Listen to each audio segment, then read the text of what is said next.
pessoal, boa tarde, me chamo Rodolfo, faço parte do grupo Adoção em Roda.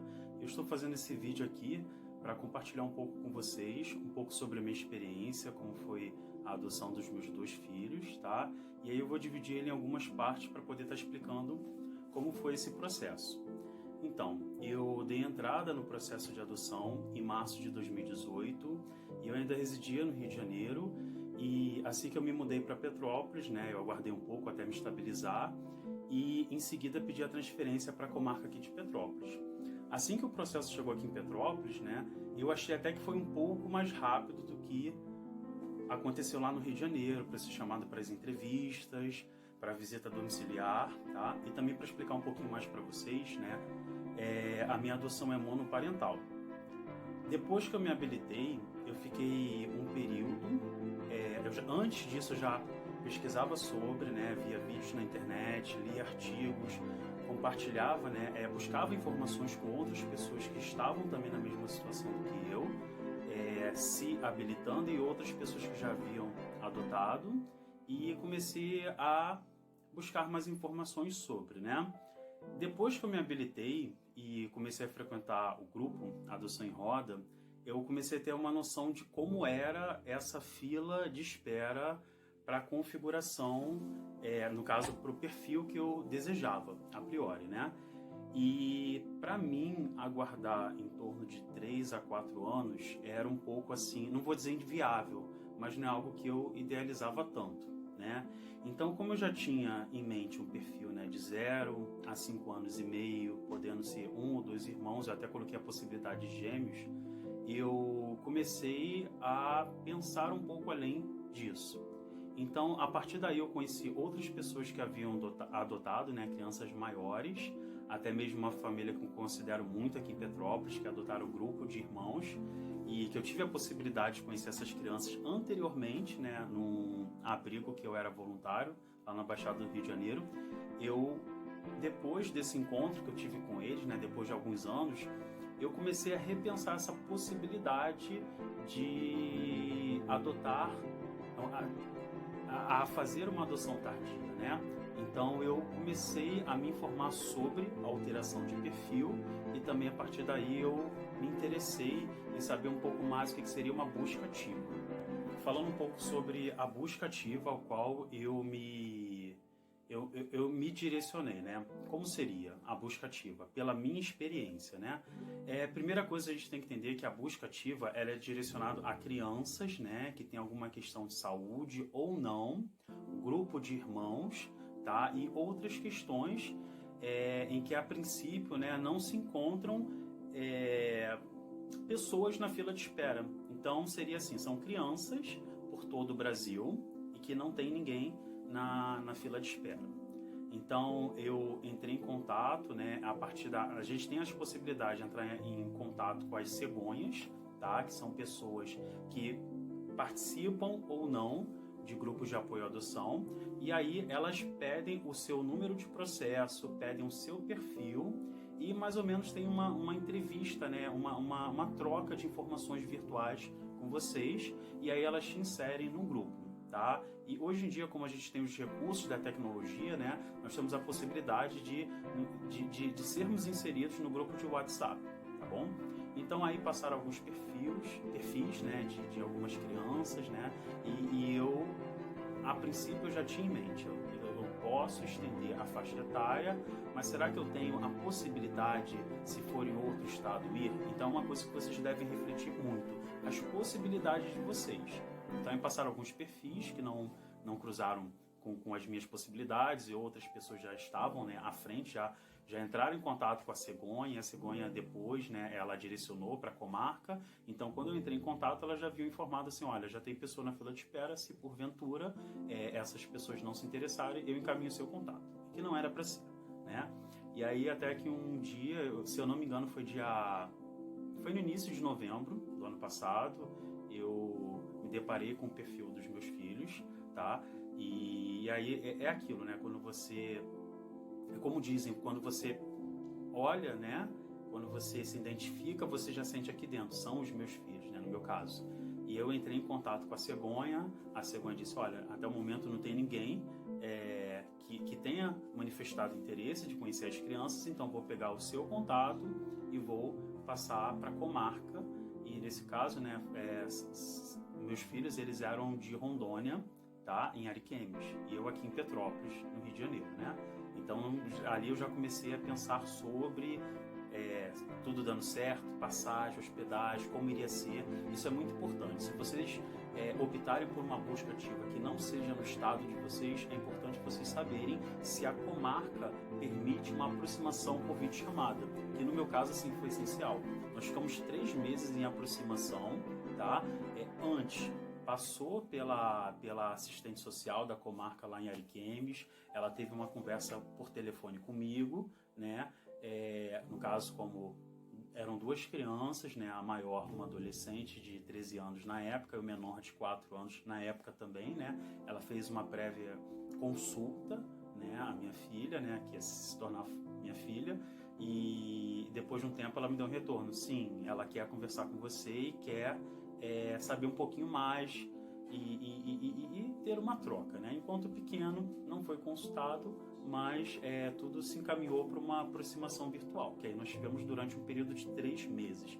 Só que o que a comarca pede para vocês? No momento que houve um aceite da comarca, ou no caso da criança ou do adolescente, você já tem que se direcionar à sua comarca, na sua cidade, já para fazer a alteração de perfil, porque eles só permitem dar continuidade, isso varia um pouco de comarca para comarca. Então, no caso da minha comarca, só permitiu eu dar continuidade à aproximação virtual por videochamadas no momento que eu apresentei para eles a alteração de perfil, entendeu? Então, isso para mim foi fundamental. E a alteração de perfil, pessoal, ela não é, pelo menos eu estou dizendo pelas minhas experiências, ela não é uma coisa fácil. Demorou, em média, 3 meses. Então, eu iniciei a aproximação virtual em novembro, dei entrada na mesma semana na alteração de perfil, e eu só tive a autorização do doutor, no caso, na comarca, no final de janeiro desse ano. Então, assim, demora um tempo, também teve o recesso de final de ano. Então, assim, eu consegui me preparar um pouco, consegui melhorar a organização do quarto, que eles iriam compartilhar aqui em casa, né? Porque seria um quarto para os 2, conseguir, né, fazer um detalhe ou outro. Então, houve um tempo, eu já vinha me preparando, mas houve um tempo depois que eu pude me preparar mais ainda, né? O que eu posso falar para vocês, né? Enquanto essa experiência que eu tive de aproximação virtual. Não tenham pressa, tá? Se porventura vocês se interessarem por participar de uma busca ativa, não tenham pressa em querer que o processo de alteração de perfil ande logo, que vocês encontrem os filhos de vocês logo, porque para mim e para os meus filhos foi fundamental esses 3 meses, né? Eu idealizei assim, estamos no início de novembro, em dezembro eles já vão estar comigo aqui em casa para curtir o Natal em família, para virar o ano, né? Eu idealizei muito esse momento, mas realmente não aconteceu, porque não era para acontecer. Nesse momento nós criamos um laço, né? Minha filha já no meio para o final da segunda semana já estava me chamando de pai. O meu filho, ele ainda não sabia usar muito bem o celular, e essa conversa ela toda foi mediada pelas técnicas do abrigo ao qual os meus filhos residiam, né? E foi fundamental para criar esse laço. Então, daqui, exatamente desse quarto onde meus filhos estão agora, eu fazia as ligações para eles, né? Eu contava um pouco da minha história, eu enviei fotos da minha família, né, para assistente social, e ela repassou para a diretora do abrigo, e cada semana nós íamos mantendo contato de 2 a 3 vezes. Então isso para mim foi fundamental, e para eles também, né? E depois desse período, dia 7 de fevereiro desse ano, tá? Eu passei uma semana em Rondônia, lá na cidade deles, em Ariquemes, e todas as questões burocráticas de documentação, de saber, né, que eu ia passar um período lá, eu fui resolvendo. Então, assim, a minha média de tempo lá na cidade deles foi de 1 semana, e isso é de acordo com cada comarca. Antes do final dessa primeira semana, eu já tinha guarda provisória, mas mesmo assim, como já tinha programado esse período de 1 semana para ficar lá, podendo ser um pouco a mais, dependendo da demanda do andamento do processo, né? eu já tinha me programado. Então eu sabia que eu poderia ficar mais, mas não me planejei para ficar menos, né? Então também foi fundamental. Nós ficamos um período num hotel que nós alugamos. Já no segundo dia eles já estavam comigo, tendo o aval do abrigo e uma documentação autorizando, né? E foi fundamental para a gente fazer passeio, para a gente comer uma pizza juntos. Então os laços, né? Eles já tinham sido estabelecidos por vias né, digitais, né, pela internet, só que o laço afetivo, né, o carinho, o afeto, o diálogo, tudo, ele foi fundamental nessa primeira semana, ele foi estabelecido nessa semana de convívio, né? Então o que eu posso dizer para vocês? Não queiram antecipar as etapas do processo de adoção, né, no meu caso por busca ativa, não queiram antecipar, porque cada uma é fundamental e essencial para ambas as partes, né? Como falei para vocês no início do vídeo, minha configuração é monoparental. Então, assim, eu estava sendo, como eu falo, adotado pelos meus filhos, que eles são 2 e eu sou 1. Então, eles já se conheciam, eles já tinham essa troca entre eles, eles estavam recebendo uma outra pessoa na família deles. E é muito interessante que você aprende, né? Então, o pequeno hoje em dia tem 5 e a maior fez 14 anos e assim, a cada dia eu estou aprendendo, né? Eu não quero pular muito essa etapa para poder falar para vocês pós-período, né, de convivência lá, de adaptação presencial. Deu tudo certo, o processo ele foi gerado um novo número de processos, que aí já é o da guarda para fins de adoção, que tem um período mínimo de 6 meses, podendo ser prorrogado, e daí nós já tivemos a autorização para vir para Petrópolis, né? De lá para cá, eu aprendi muita coisa com eles estão aprendendo, é tudo muito novo. Os testes que nós realmente conversamos nas reuniões, eles vão acontecer, as birras vão acontecer, coisas inusitadas vão acontecer e a cada momento vocês vão estar aprendendo. Então, assim, valorizem essa troca de experiência que vocês têm no grupo, tá? Que vocês possam também estar aprendendo também a partir de vídeos, a partir de artigos. Na prática pode ser totalmente diferente. Eu idealizava uma questão, né? Eu achava assim, como pequeno, ia ser muito tranquilo e vi que não, na prática foi totalmente diferente. E enquanto a mais velha eu achei que iam ter outras demandas que não tiveram outras, mas não a que eu imaginava. E é isso, está sendo fundamental. E o que eu posso dizer para vocês nesse momento que eu estou vivendo, né? Eu não sei quem, né, exatamente já está aí podendo curtir esse momento com os filhos. Eu e posso dizer assim, minha família, né? Nós estamos tentando fazer atividades em casa, estamos nos conhecendo mais, estou aprendendo, estamos desenhando bastante, estamos jogando um pouco esses jogos virtuais, mas tudo com muita moderação. Isso é importante, vocês estabelecerem limites, porque o que eu posso dizer para vocês? Os limites no início vão ser fundamentais para a educação que vocês vão dar para o filho de vocês. Se a gente ficar cedendo no início, eles vão querer que a gente ceda sempre. E a gente não pode partir daquele princípio, eles não tiveram, eu vou oferecer. Na minha opinião, eles não tiveram, eu vou oferecer e vou mediar porque eu sei o que é melhor para ele, ou para ela, ou para eles, ou para o meu filho. Entendeu? Então é fundamental vocês estarem juntos, estarem próximos, tá? E realmente a questão do contato com outras pessoas, né? Que o pessoal fala assim, a gente precisa criar o nosso ninho.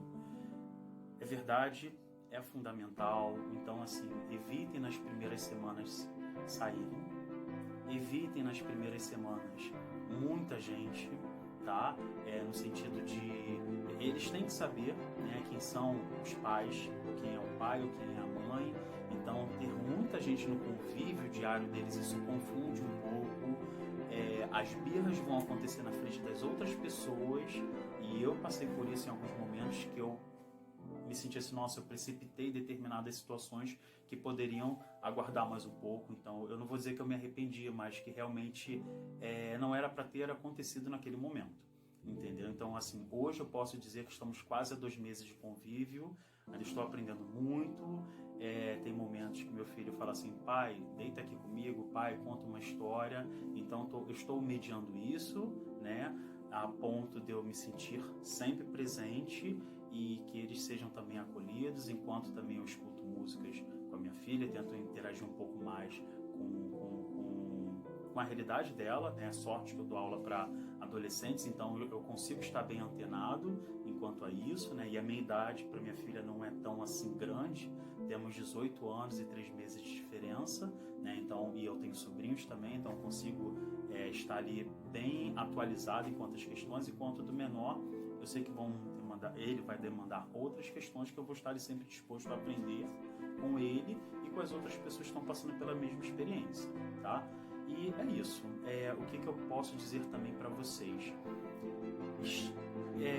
Tentem extrair o máximo de informações que vocês puderem, tá? Na comarca e no abrigo em que seus filhos, da onde seus filhos vierem, porque isso é fundamental. Tem momentos, né, que eles vão dizer, tem momentos que eles não vão dizer. Isso eu digo pelas minhas experiências, né? Talvez não vão dizer com receio daquela adoção não se efetivar, ou às vezes eles não vão dizer por puro esquecimento ou por aquele comportamento, ou aquela questão ser natural ao cotidiano deles. Mas é isso, instiguem o máximo possível, esgotem todos os assuntos possíveis, questão de hábitos, questão de alimentação, questão de comportamento, isso é fundamental. Se faz algum acompanhamento, medicação é óbvio que eles vão passar para vocês, o que eles têm de exame, o que eles precisariam fazer de exame. Então esgotem todas as possibilidades possíveis enquanto a vida do filho de vocês. E outra coisa que eu posso compartilhar para vocês, assim, é que eu escutei muito, tá? E assim, né, em outro momento a gente pode trocar uma ideia. Eu passei também, né, o meu caso dos meus irmãos, passamos por uma adoção. Nós fomos, né, adotados, posso dizer que sim, né? Então, assim, a minha vó-mãe, né, ela que acabou, né, não vó biológica, mas enfim, ela sempre respeitou a nossa história, a nossa raiz, da nossa genitora, a nossa história, né? Então ela sempre contou, também não tinha como, nós tínhamos contato, nós éramos próximos. Então, assim, estar ouvindo a história dos meus filhos por eles, isso pelo menos está me agregando muito a respeitar, a valorizar, a saber o que eu posso suprir ou não suprir, né? O que já foi suprido, mas o que eu posso ressignificar, tá? E também, quanto a ser um pequeno, eu vejo muito assim do imaginário dele em querer justificar o porquê ele não vive com os pais biológicos, entendeu?